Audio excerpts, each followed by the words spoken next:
নমস্কার বন্ধুরা, আমি অর্চিতা চলে এসেছি তোমাদের কাছে আরও একটা নতুন ব্লগ নিয়ে। তোমরা সবাই কেমন আছো? আশা করছি তোমরা সবাই খুব ভালো আছো, আর আমিও কিন্তু খুব ভালো আছি।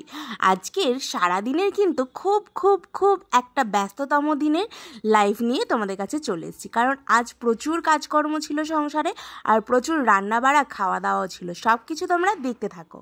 সকাল সকাল এখানে তো দেখতেই পেলে আমি এখানে ঘুগনি বসিয়ে দিয়েছি, কারণ ঘুগনি দিয়ে মুড়ি খেতে জাস্ট ফাটাফাটি লাগে।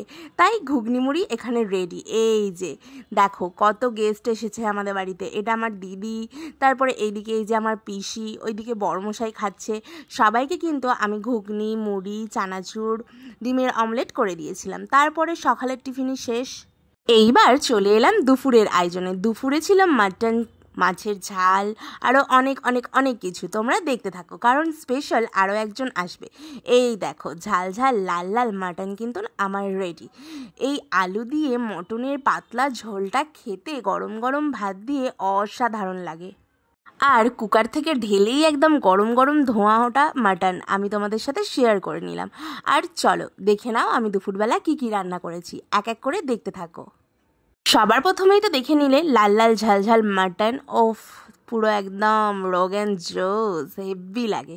তারপরেই চলে যাব কিসে, আমি করেছিলাম উচ্ছের আলু দিয়ে বড়ি দিয়ে একটা চচ্চড়ি। এই দেখো শুকনো শুকনো করে চচ্চড়িটা করেছি। আর এখানে মাছের ঝাল করেছি। তারপরে তারপরে এই তো চাটনি। চাটনি না হলে জমে বলো শেষ পাতে? সাথে কিন্তু ইলিশ মাছের টকও আছে। এই দেখো টকটা সেইভাবে কেউ খায় না, তাই টকটা স্পেশাল একজনের জন্যই ছিল। খাবার টেবিলেই তোমরা সবাই দেখতে পাবে যে কে কে আছে। আর এই যে আমার সেন্সদি, আমার ক্যামেরাম্যান, আমার সব কিছু। দিদি ক্যামেরা করে দিচ্ছিল আর আমি ভিডিওটা করছিলাম, আর তোমাদের সাথে সবটা শেয়ার করতে পারছিলাম। আর এই তো আমি যেহেতু অনেকটা কাজে ব্যস্ত ছিলাম, তাই আমার দিদিই কিন্তু পুচকুগুলোকে খাইয়ে দিচ্ছে, বাবানকে আর টুপানকে। তোমরা তো সবাই জানো টুপান আমার দিদির ছেলে আর বাবান আমার। আর এই যে স্পেশাল মানুষটা হচ্ছে আমার বড় জিজু, ওই তো দেখতে পাচ্ছ। আমার জামাইবাবুকে খেতে দিয়ে দিয়েছি, আর জামাইবাবুই টক খেতে খুব ভালোবাসে, তাই শুধু জামাইবাবুর জন্যই টক, আর আমাদের জন্য ছিল চাটনি। আর জামাইবাবু তো অনেক খায়, শুধুই রান্না করেছে, কিছুই খাওয়া দাওয়া করে না। তারপরে সন্ধ্যাবেলা আর কি একটু চলে এলাম বাপের বাড়ি। আমার বাপের বাড়ি তো প্রচুর দূরে, তোমরা সবাই জানো, তাই নাইটি পরেই চলে আসি, কিছু মনে করো না, ঠিক আছে। আর এই তো এসেই চপ মুড়ি খেতে বসে গেছি, আর এক গামলি মুড়ি নিয়ে আমি দেখাচ্ছিলাম। আমি ভাবছিলাম দেখ সবাই কিন্তু বলবে আমি এক গামলি মুড়ি খাই, কিন্তু না, এই যে আমরা সবাই মিলে থাকলে পারে একসাথে গামলিতে করে মুড়ি মেখে খেতে খুব আনন্দ লাগে, জানো তো। আর এখানে মুড়ি টুড়ি খাওয়ার পর এবার রাত্রের ডিনারেও চলে এলাম। রাত্রের পার্টিটা কিন্তু আমার জিজুর তরফ থেকেই ছিল। কুলচা ছিল, বাটার পনির ছিল, ফ্রাইড রাইস ছিল, আর ছিল চিলি চিকেন। এই যে এক এক করে আমি সবাইকে খেতে দিয়ে দিচ্ছি।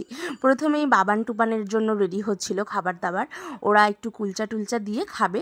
এই যে এখানে চিলি চিকেনও দিয়ে দিচ্ছি অল্প অল্প করে। আর এরকম দিন এলে পারে যে সবাই মিলে থাকলে কতটা মজা হয়, সেটা আশা করি তোমরা সবাই জানো। সব সময় তো বাড়িতে একলাই থাকি, শ্বশুর শাশুড়ি, বড়মশাই, বাবান। আর তারপরেও যদি বাড়িতে কোনো সময় গেস্ট আসে, তাদেরকে নিয়ে আনন্দ মজা করে কোথা দিয়ে যে সময়টা কেটে যায়, সেটা শুধু আমার সাথে কেন তোমাদের সবার সাথেও হয়, যে বাড়িতে লোকজন এলে মজাই মজা। উফ, আর এখানে সবাই মিলে আমরা খাওয়া দাওয়া করে নিচ্ছি। আজকের মতো তাহলে ভিডিওটা এখানেই এন্ড করছি। দেখা হবে আরও একটা নতুন ভিডিওতে। টাটা।